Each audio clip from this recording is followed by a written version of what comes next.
Henry Brown was born a slave.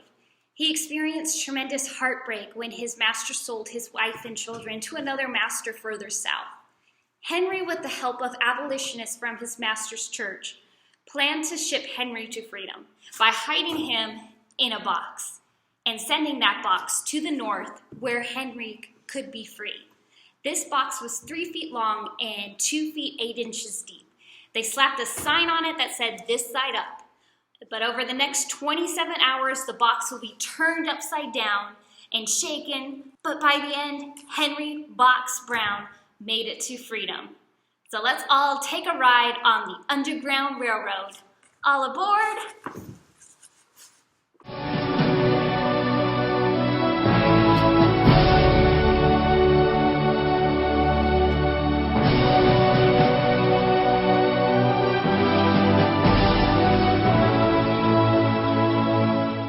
The Underground Railroad was not underground, and it was not a real railroad. It is a system of safe houses used for slaves to escape to freedom. Most routes led from the south to the northern states or into Canada. It was established in the early 1800s and aided by people involved in the abolitionist movement.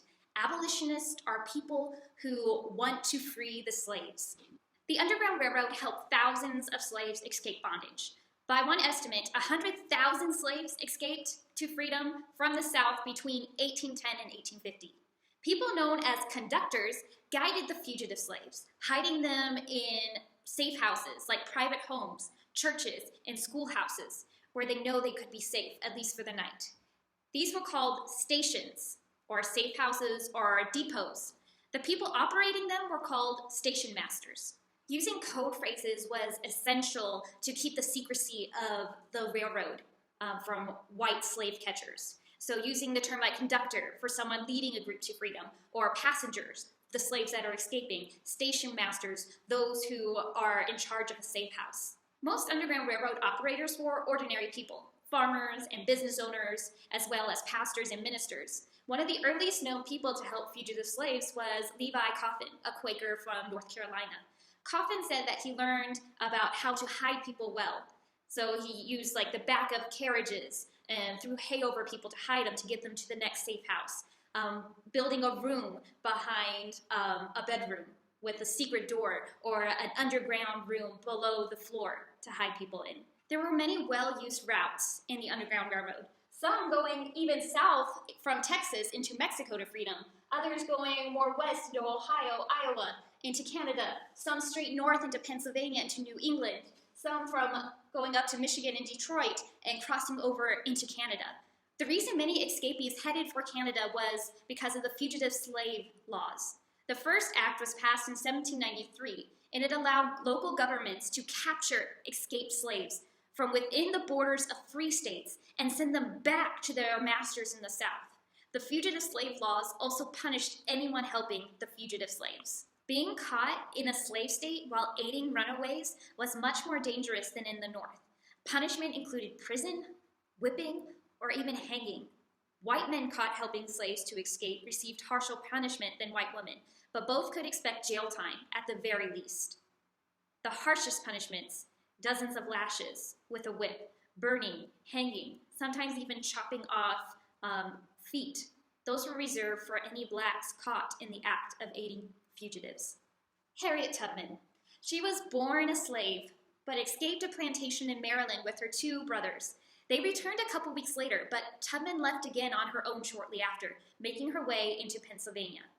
Tubman later returned to the plantation on several occasions to rescue family members and others. On her 3rd trip, she tried to rescue her husband, but he had remained and refused to leave. Harriet became the most famous conductor on the Underground Railroad and began guiding other escaped slaves to Maryland.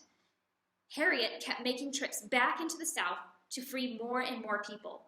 What was crazy is that Harriet often experienced blackouts from an old head injury. When she was a little girl, a white man threw a heavy lead weight and it hit her in the head. And since that day, Harriet could at any moment just black out and pass out. Very dangerous when you were literally running for your life and others were trusting you with their lives to get them to freedom. But she was never caught, and she never lost a single passenger. Everyone she took made it to freedom. This woman helped over 300 slaves find freedom. She was so well known and also feared by the white slave owners in the South, they had wanted posters for her everywhere, with a price on her head that exceeded any other runaway.